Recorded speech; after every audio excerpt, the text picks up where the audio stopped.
children's game called Abandoned, developed by one Bluebox Studios.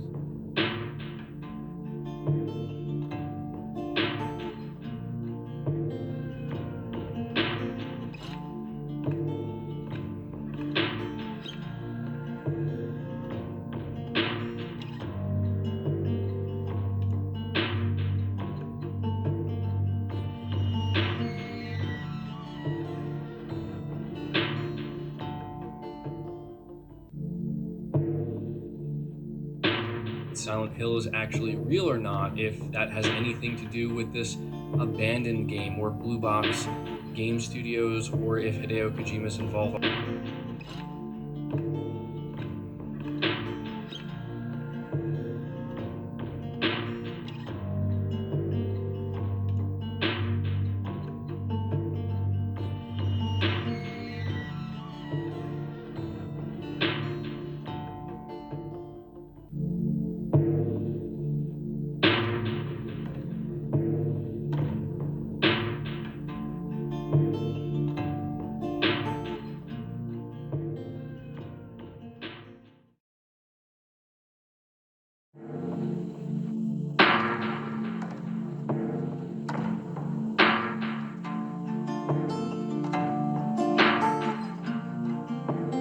アバンダンド・プロローグは AI シミュレーションのグループによって作成されたものです。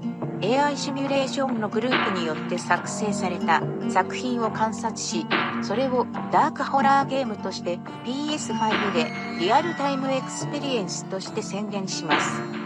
フローリングの上を歩く最愛の男、それは全て AI シミュレーションによる創造物でした。これまでにない職人技。プロジェクトブルーボックスは最初のフェーズで誤動作しました。それはゼロセルと名付けられました。何ヶ月にもわたるハードワークの後、ゼロセルはより強力になり、より良いパフォーマンスを提供し、それによって直接経験した技術的な問題を解決しました。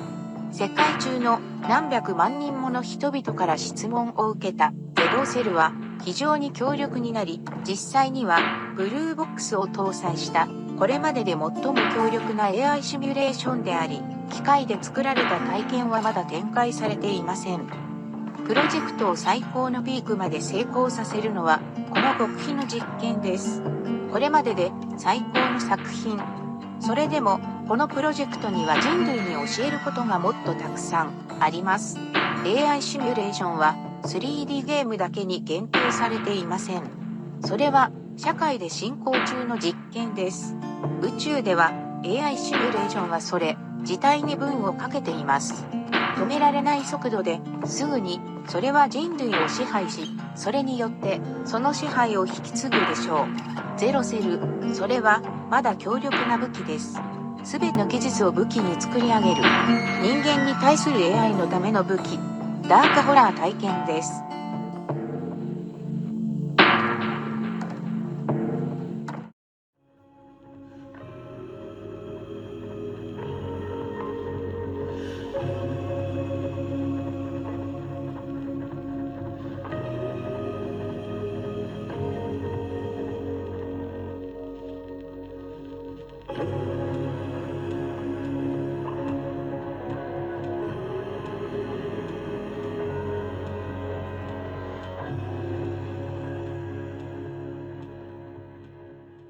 Exactly a year later from when the original blog post went up, and you had said just before that, you wanted to kind of have gone back to your original plan of showing it when it's ready, but that wasn't the original plan, right? I'm curious what happened here, because there's no way that you intended on releasing this thing and then not showing anything. It sounds like, based on reading this and a few interviews you've done, that you had a plan on releasing the entire game at some point last year.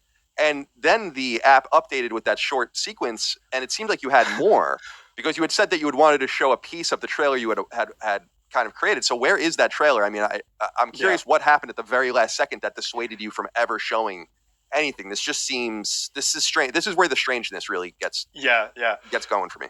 Yeah, and I get why it's strange, because it's not really communicated. That's the purpose of us doing this right now. In the PlayStation blog, what you see there in the blog.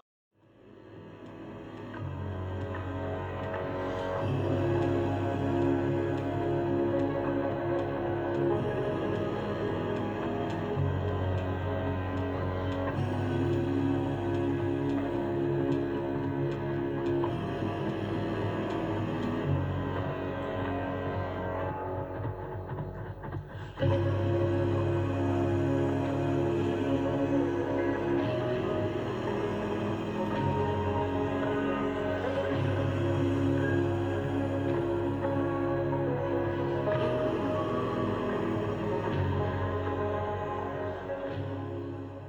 the blog, that is exactly what the game is, right?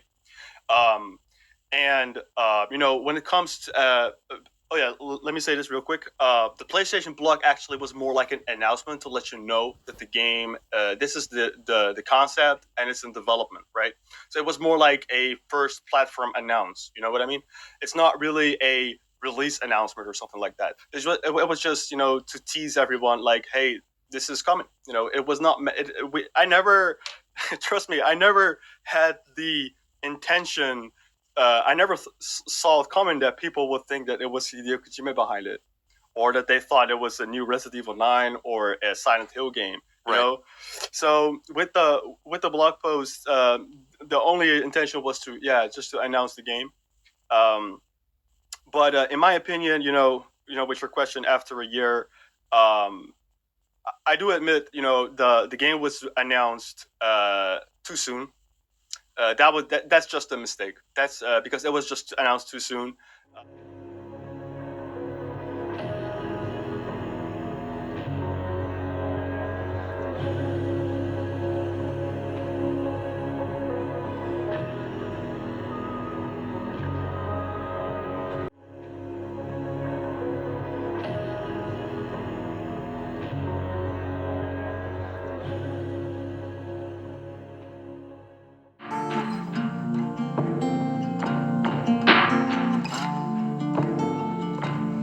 Real-time experience app was also announced too soon.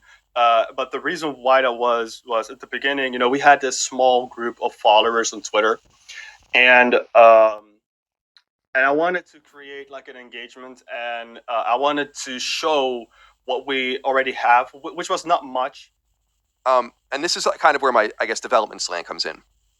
Sony, there's never been anything like what you're doing on PlayStation before. No. There's never been a real-time app. This is not something that just appears. I'm curious, how did you pitch this to Sony? Are they involved in this at all? Because it's interesting that you chose to be a PS5 exclusive, which is fine, but and I know it's somewhat trivial, especially on the engine you're using to bring games from platform to platform. So, so talk to me a little bit about this. You're asking kind of like an NDA specific question, because it's kind of in depth, like what the process is behind the screens. But what I can say, because I do want to give answers, of course. What I can say is that the real-time experience was, it's our own idea, right? Because let me make one thing really clear to everyone. Abandoned is developed independently, right? Sony has like nothing to do with it. They're not funding it.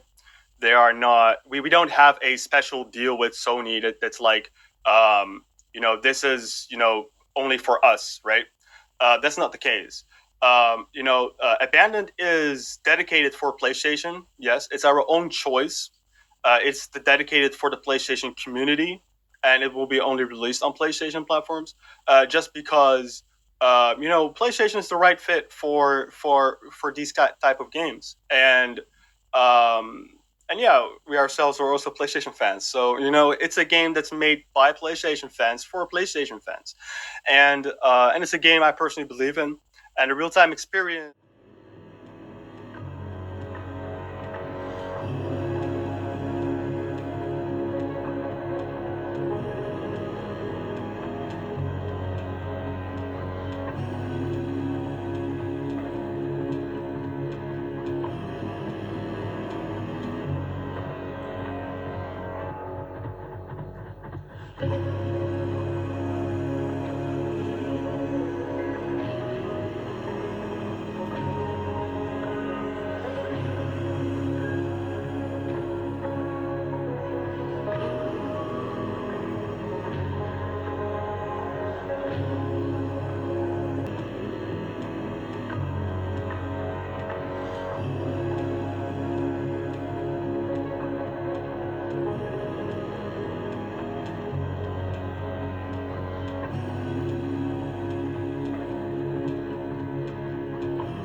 Is basically because I figured that the PlayStation 5 has a super fast SSD, right? You can load levels just within seconds, right? It has minimal loading, and with the features and with the next gen power, you can pretty much do new things. And a real time experience is actually have trailers or videos or footages that could serve as trailers, and put them in real time in PlayStation 5. And what these trailers are, what they are actually, they are more like bits and pieces of the level in the game, but you just basically put them in in the app, and then it could be a cutscene, could be a cinematic, could be something playable. But it's just a new way, and this was not possible before on PS4 because every time you're gonna switch levels or switch just scenes, there was loading going on, and you have the objects popping up the screen because of the hardware limitations. So PS5 was just a perfect fit to use a real-time experience, and that's the whole idea behind it. It's just to watch trailers, to watch footages in real time. And it's different than a demo because a demo is something that's eventually it's just playable, it's just a piece of the game. But a real-time experience is literally just a trailer, so it kind of adds that new and this is also something interesting, is that a trailer as an indie game developer, making a trailer usually is very expensive, so indie developers make the trailers themselves, which may end up a bit.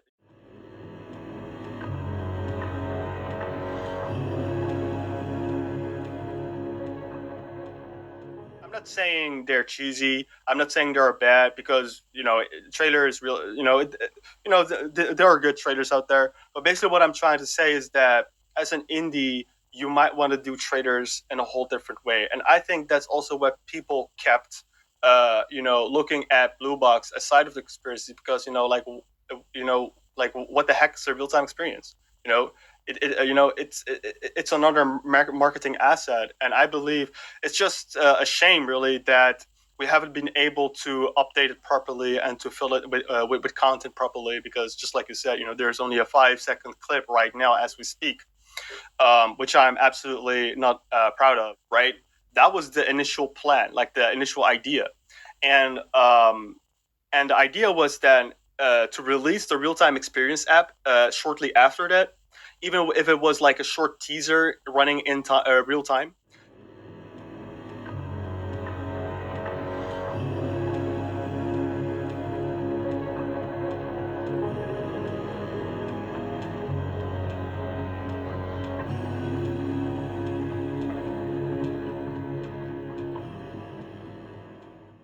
Is with the SNL tweet,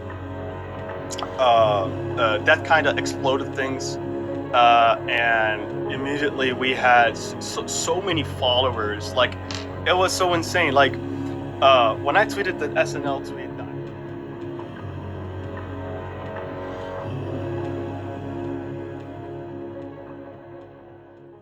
behind it is because we had this small group of followers on Twitter, and people were already familiar with the concept of of the game, right? Being a survival game.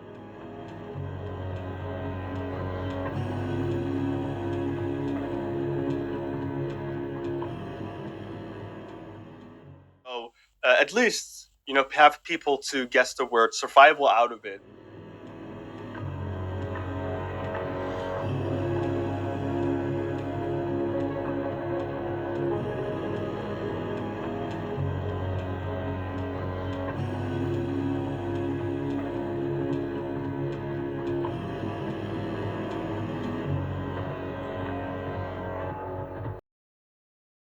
The idea was then to reveal the title name in full depth, like what it is. So it's not just only survival, but actually like the whole title name.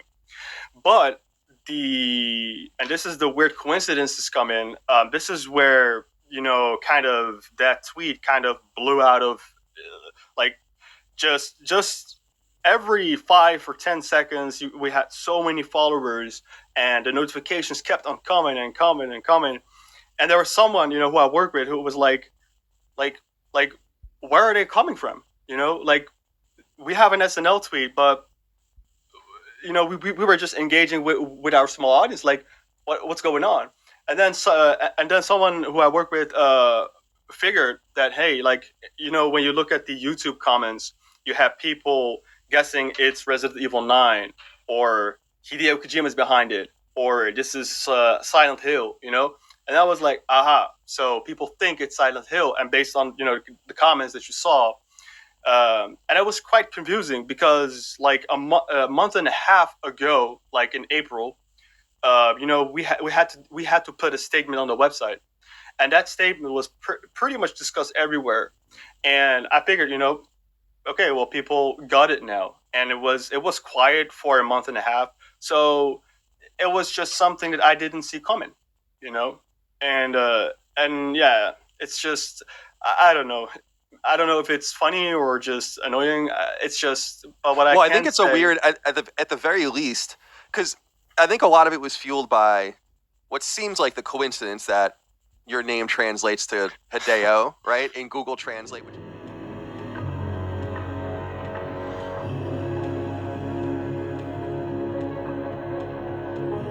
interesting. I think that kind of drew some people, and of course the oddities surrounding Kojima's previous 2 games, which he did, or I guess PT didn't end up coming, but both times he created a fake studio, a fake story, fake logo, all these kinds of things. So I'm not saying you're doing that or that you did that, but I can see where people are starting to connect these dots, especially because it's a PS5 exclusive and all of the rest. So I could and the SNL thing, like you said.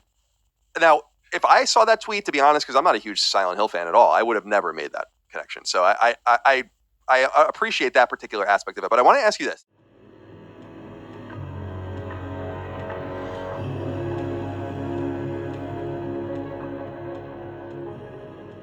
Attracted to you about Unreal 4, and I'm curious, like, what kind of, if you have a specific publishing deal over there or licensing deal, or if your deal is the standard.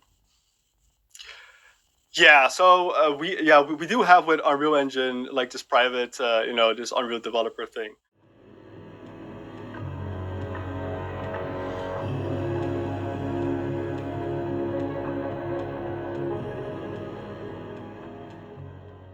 Ask, how do you feel about or how do you respond to the accusations that everything that people have seen in screens and video they're all asset flips from Unreal? Is that true? I mean, so the only asset we used is the forest pack for the initial teaser. Okay. And the reason why is.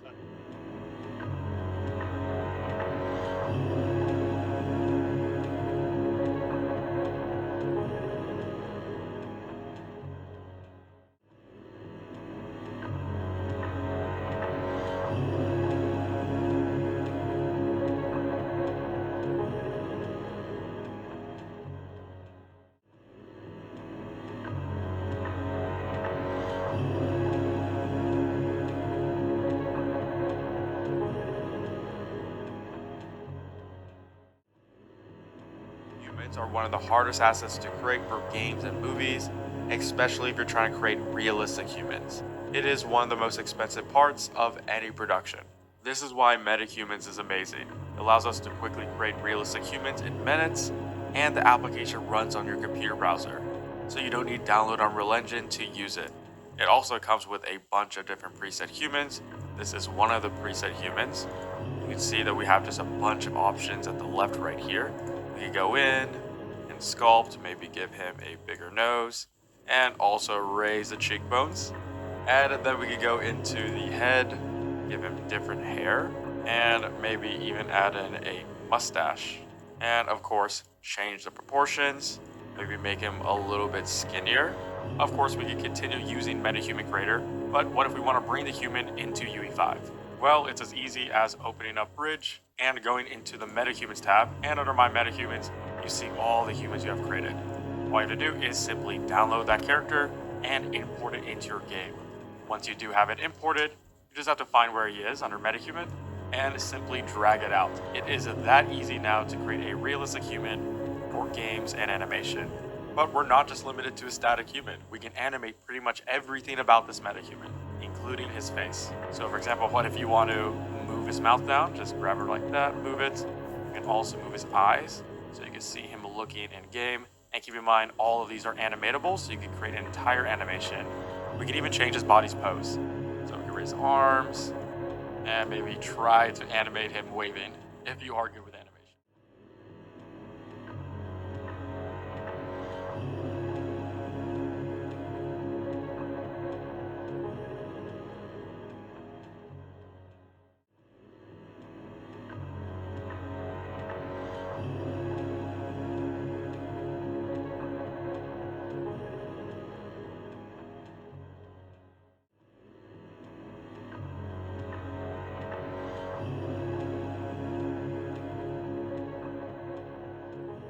Like we use metahumans, and metahumans is actually meant for game developers to use for their games. We use metahumans for creating characters, not out of the box, of course, but more like we characterize them, and we do that, by changing the textures and clothing and whatnot. Um, but basically, yeah, that's all there is. And we create our assets from scratch. We do photogrammetry ourselves. We make models ourselves. So it's I get it where people are afraid of, because you have a lot of asset flips on the PlayStation Store and Steam and whatnot. You have a lot of them, and everything has been so fake. And I understand why there are some people out there who are afraid that it might be an asset flip. But as a starting point, it was never meant to actually include that in the game, right? Because we use speed trees for trees. At first, I thought the trees were looking really good, and I was like, maybe we could, use this in the game. But the community was like, no, don't do that.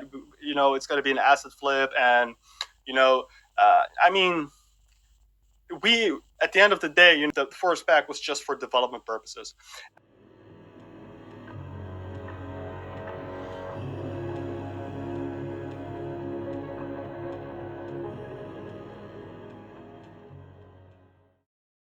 Usually when you make a game, you start with the gray box level, and you basically just make the mechanics there, make sure that everything works out.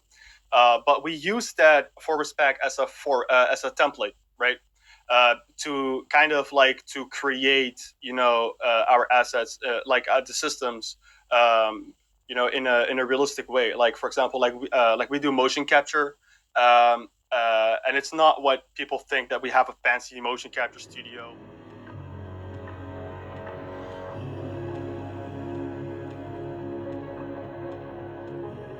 Capture studio with mocap operators or something like that. No, it's just a mocap suit, and basically what we do is we do motion capture, and then we basically obtain the raw data for it, and then we do bring it into a program. We do cleanup. We making sure that we get rid of the noise and jitters and whatnot. Make it look production ready, and make sure that it fits into a game logic. Who's funding your game? Do you have a publisher or an investor or VC? I'm curious who is funding this, because the way you're describing this game and the way it's been described, not only in that Bloomberg article but elsewhere, this game sounds like a mid-7-figure game, perhaps. I mean, you're talking about motion capture. You're talking about 50. You're laughing, but it says you're on the Bloomberg article. It says the team was 10 people, core people, with 50 people working in freelance, and you've mentioned 6 or 7 studios that have worked on the game, including Noir and Decogon, which are massive art studios. So these are not cheap things. So I am curious.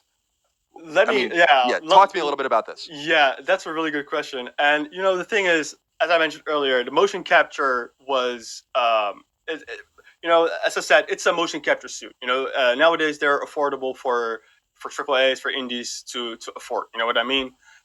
It's not something that's tens of thousands of dollars. It's actually pretty affordable.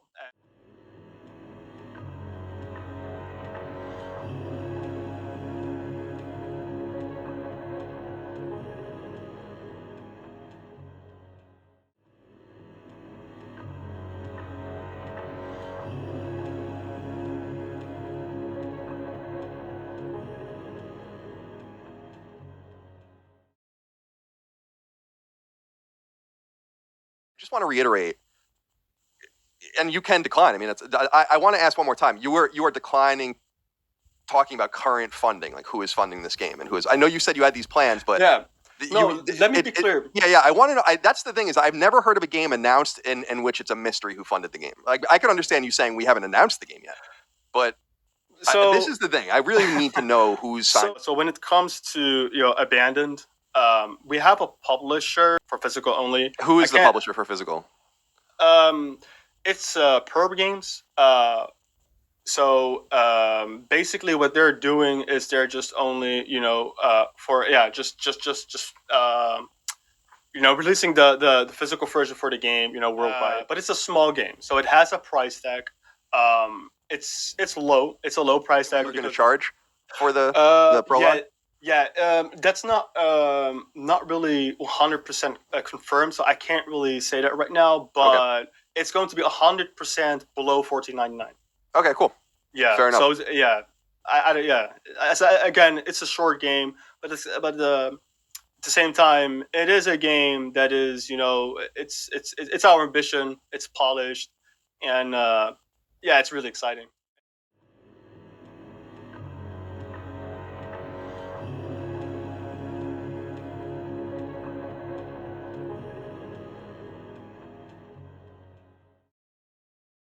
The Prologue, actually, people think the Prologue's a demo, which is not. It's a full game. It's not. The duration is probably, if you keep your time, it's probably about 2 hours of gameplay.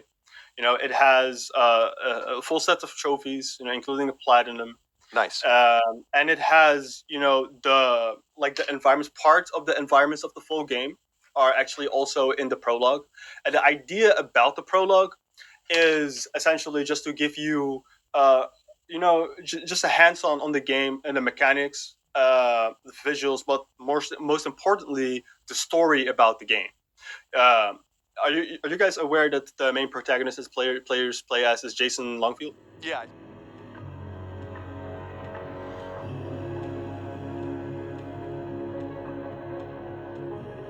Yeah, I read that in the post here. Okay. Yes. So in the Prologue, you're not playing as Jason Longfield. And in the Prologue, you are actually playing with some random dude. He's been kidnapped and brought to that place, and then left there abandoned, alone, and trying to figure out where he is and wants to find an escape. And this is where I'm actually sharing for the first time some story-related info about the game. The game is about this people who have been kidnapped and been brought to this specific place. And basically,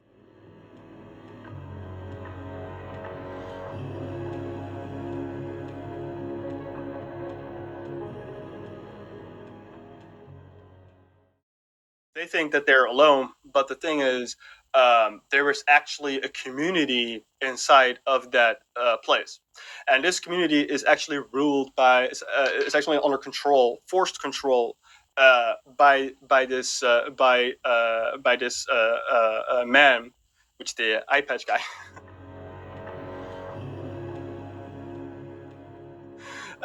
And his name is Paul Longfield. So this, you probably get it now. He is the younger. He's actually the older brother of Jason Longfield.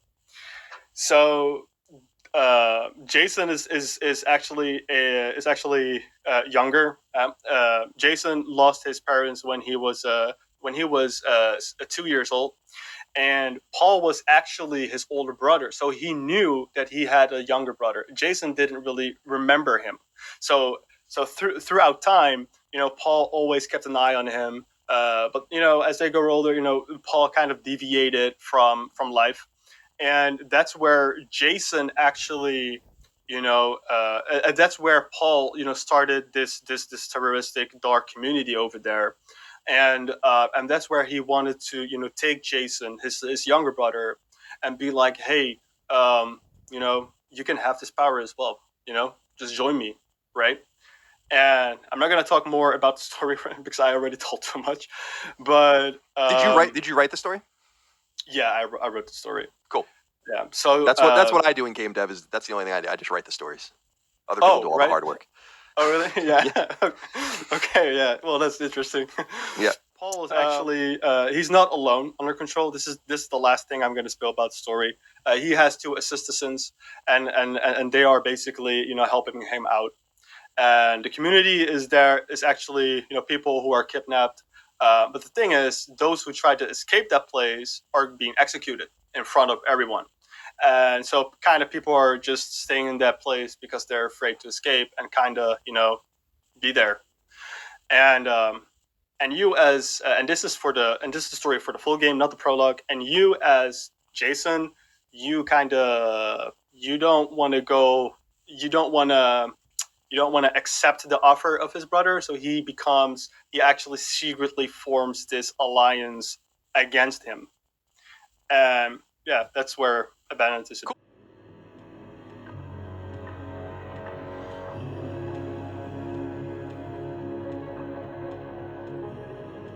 And do you have any sort of relationship with Konami at all? Konami, no. So you never talked to them? Did they reach out after all this happened? Yeah, keep it really short. I reached out to them because I was stressed out. I was stressed out because people think it's Silent Hill, and it got so out of hand, and you're just a small developer, you never had a big audience, you're inexperienced how to deal with these things, and you're just kind of just do your best. And I reached out to Konami saying like, hey, you know what, it's never my intention, and they were really cool, right. Like everyone, like Konami, but also Sony has been really cool.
Let me ask you this well, that's not final, but one of the great mysteries to you, in my opinion, is that on your PSN profile is a game that has never been released. One of the great mysteries to you, in my opinion, is that on your PSN profile is a game that has never been released, but that you have categorically played. It's in the run of your game. It says you've played a game called Demon Blood with a logo below. It says Siren Head. What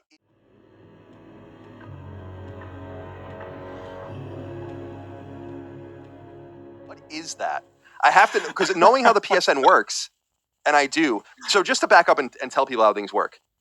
The games and trophy system on PS3, you used to be able to manipulate that on debug kits so that you could get debug trophies on PS3 retail units. And so you would never be able to tell the difference. But starting with PS4, that wasn't allowed anymore. So when a game appears in a game log, it is published on the front-facing server. So what is this game? I am so intrigued by this.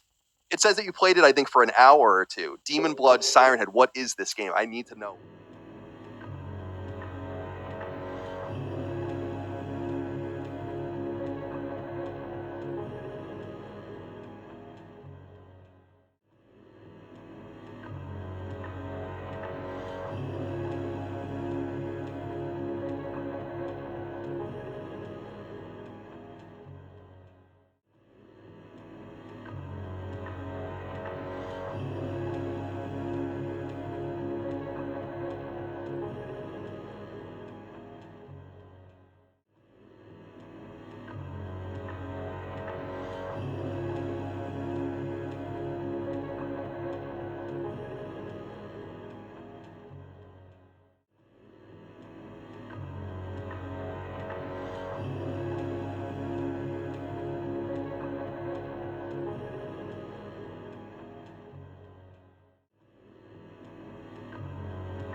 Yeah, that what you saw was actually a placeholder image, by the way. That For your game, for Abandon?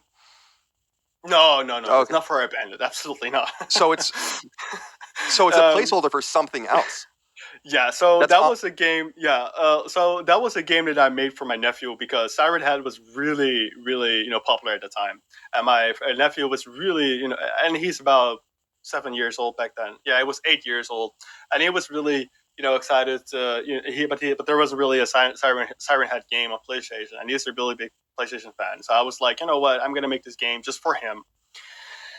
And then basically, and you published it and you got it published. It's not published. It's actually sitting there. So it's on a debug kit. So the idea, yeah, it's okay.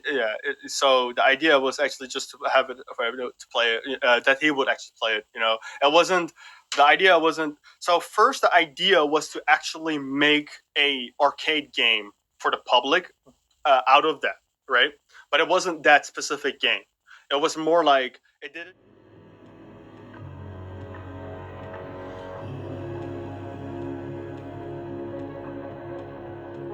Was actually more like a game for my nephew, right?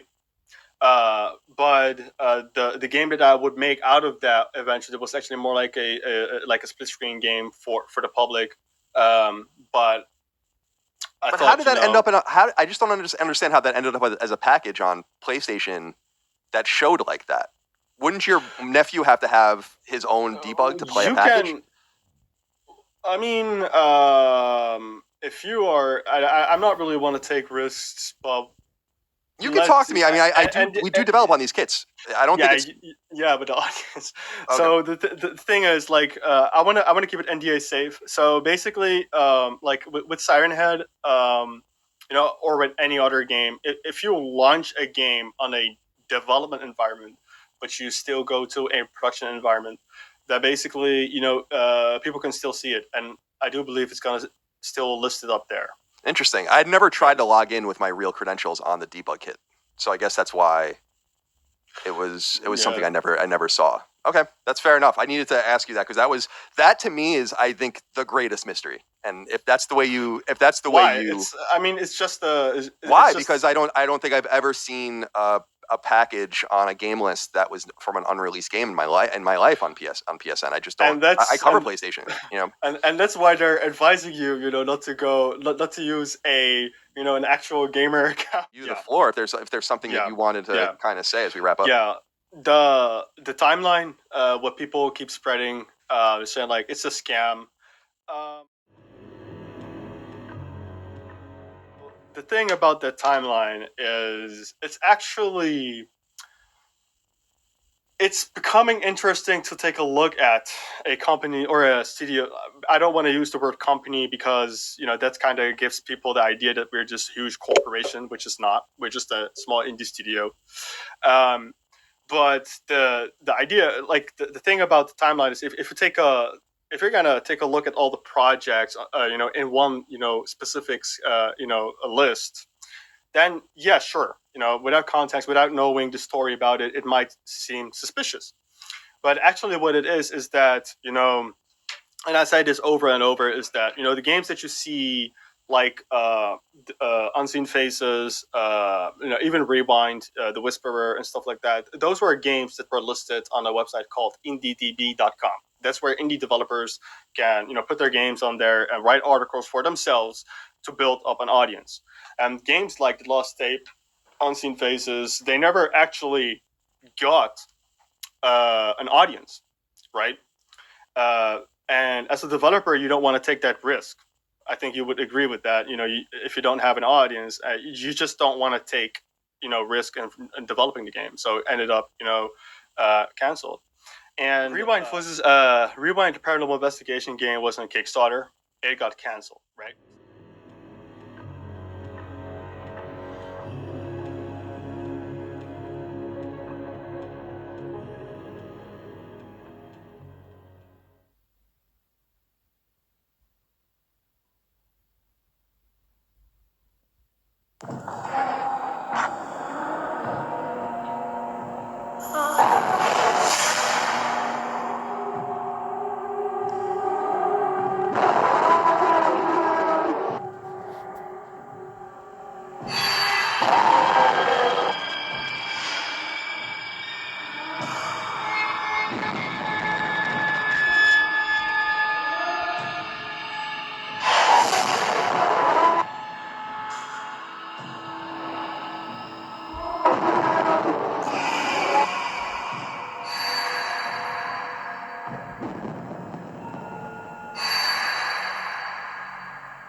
Everyone who backed didn't really have to pay for something, because if a Kickstarter campaign gets canceled, that's where people, you know, don't have to pay. Right? It was canceled because we have this private investor, and he was like, yeah, I'm willing, you know, to invest in your project, but I can only invest up to a certain amount of money, right? And anything above that is actually it's up to you, right?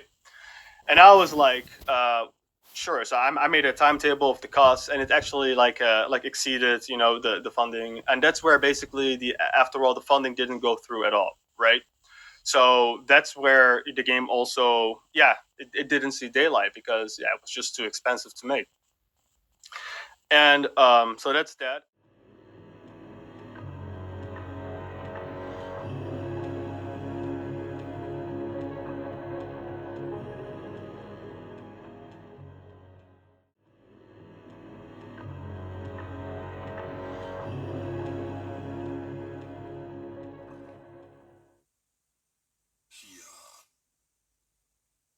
She's a really kind person.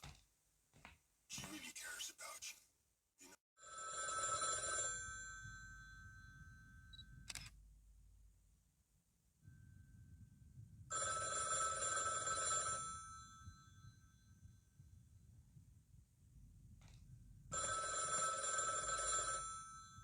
The Whisperer was a mobile game, and it was actually high quality. And most of our customers were from Indonesia. They're from Asian regions, and a lot of them back then didn't really have this high end device, right? Like a Samsung Galaxy S9 or whatever.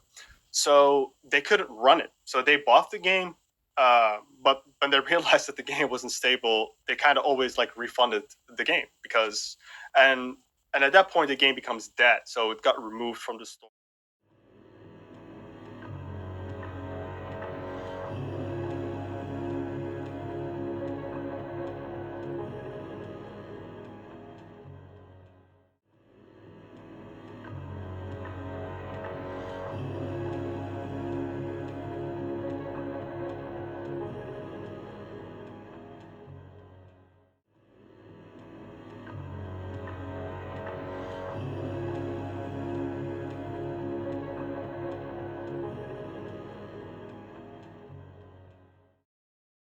And with the haunting,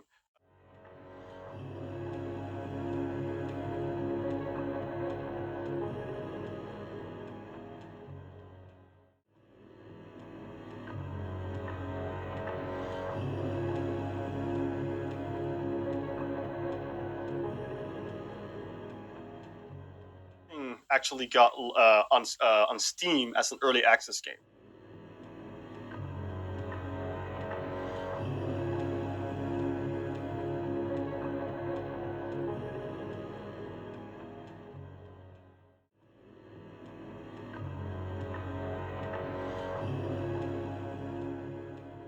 Access game, and there was a reason why. We had about 80 followers on Facebook, right? We had a Facebook page for the haunting, and so some of the community members were like, yeah, why aren't you just gonna make it an early access game, right?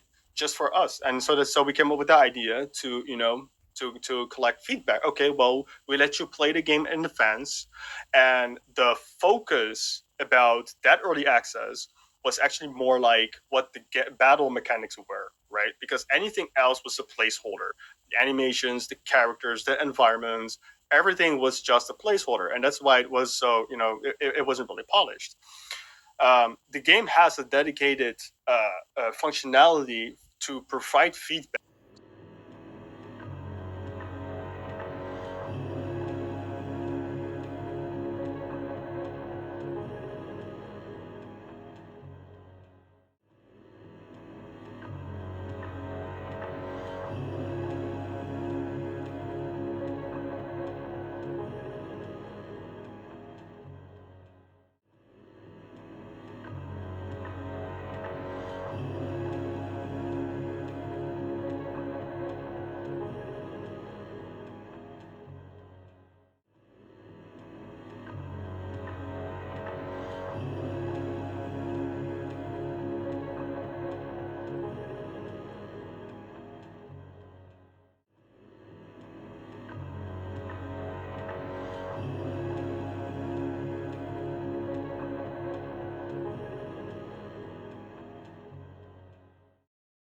Why did you delete those tweets? Why draw more attention to yourself when you're kind of still in work mode?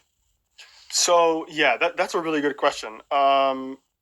Because a few people have saying that, telling me the same thing. Like, are you doing it to get more attention? And the truth is, the idea. So the reason why the tweets were deleted was the information that was in the tweets, right, was outdated, and I wanted to kind of like, because we have newer information that is more accurate, and I was like, you know what, I'm going to delete it now to avoid confusion. I'm going to tweet new thing, the newer update about it. That was, I'm inexperienced. I'm not a marketing guy. For some, it might be self-explanatory not to delete these tweets, but yeah, I made a big mistake. That's my responsibility. I just didn't know what the outcome of that would be. Apparently, people were talking about it. There was a rumor that we had to respond to, yeah, that's after seeing all of this, I'm like, you know what? I think it should have been stayed there and then tweeted the newer update later, and people will eventually see for themselves like which is the outdated version and which is the the newer the more relevant tweet. So yeah. Have you hired PR and marketing to help you on the inside? There was, but then we kind of stopped with the PR thing with them. And basically, that's where I got me and I'm gonna be honest. Everyone who works at Bluebox, like I consider them as friends, not really as team members, but they are actually like everyone has access to the Twitter account. But we are looking for a dedicated. You want to hire person. a firm or something? Is that what you want? I actually prefer like a person internally, just to hire. Wow. Yeah, I'm looking for that. And we are actually, once the prologue is out, we actually definitely want to expand our team. Who's on? Can you name anyone? Can you tell me anyone that's on your team right now? I was looking for this too. Like, who is? I had this conversation, and that's not a good idea because people really don't want to be known right now. Would you put me in touch with one of them? Would you put me in touch with them? One of them privately, so that I can speak to them. I'll ask. We communicate through email. Actually, I got a DM out of the blue from Hasan a little while ago, asking if I wanted to sort of help them.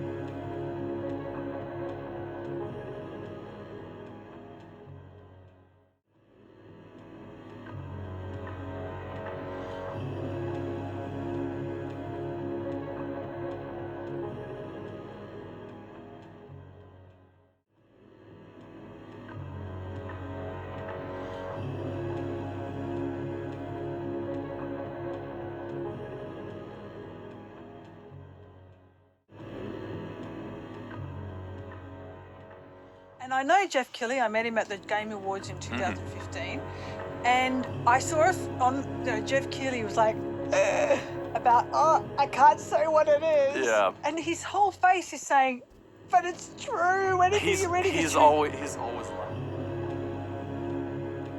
If the face is like it's the biggest hoax ever, or it really is Silent Hill, you guys are going to go nuts. So you can't really tell. Take on seeing Geoff Keighley's face, and a lot of people on YouTube have made the same comment. Sure. He would never be able to work for the CIA. He's no straight man. Thank God he's really good at doing what he does because he can't act for shit. Sure. So if you've got a secret, never tell Geoff. All right. That's my take on it. Like he. Good to know. But the other thing is how playful Kojima-san can be, and I think that everyone's having a bit of fun. So we're having a good giggle. We're having a, and these days there's not much to look forward to. So I think it's fun. Yeah. And have Bluebox ever made anything before? That's the thing. No, they haven't. Oh, I mean, that's totally fake then. Yeah, and Bluebox. I thought it was the Silent Hill conspiracy because I saw Konami shop came up. And I wondered whether the Konami shop was fake because, hey, Silent. Yeah.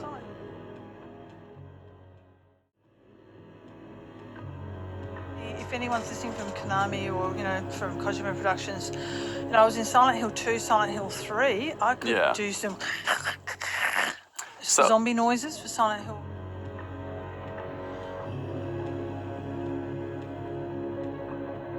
Kojima working on, has he given us, didn't he tell everyone that he was working on a horror game after Death Stranding?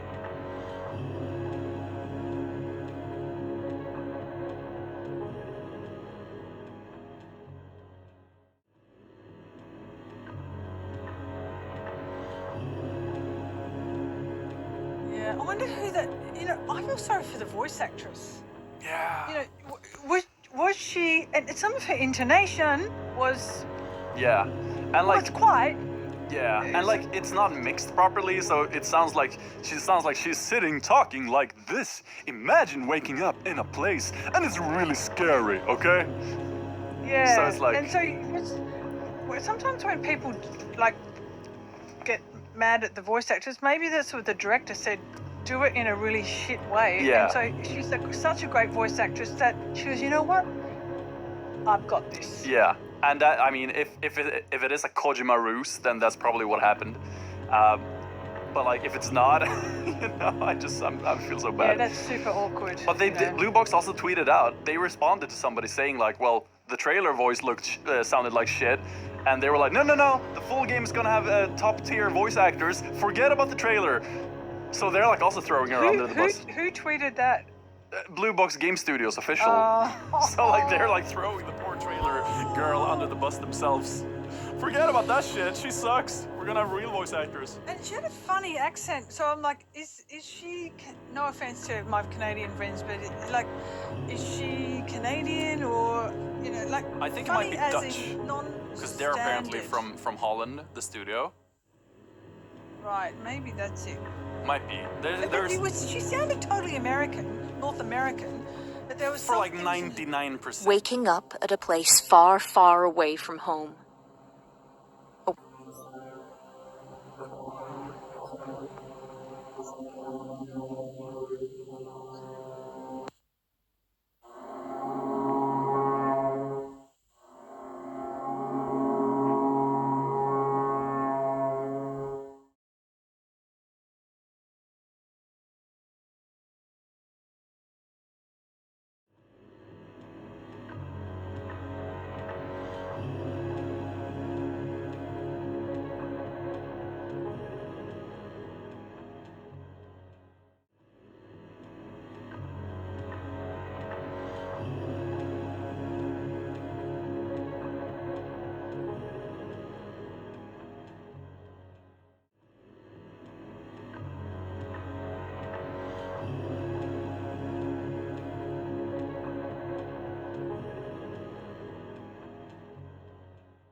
So, do you know Hideo Kojima? Yeah, of course. You know him personally? I'm saying, do you know? Oh, no, I don't know him personally. Oh, okay. No. Okay.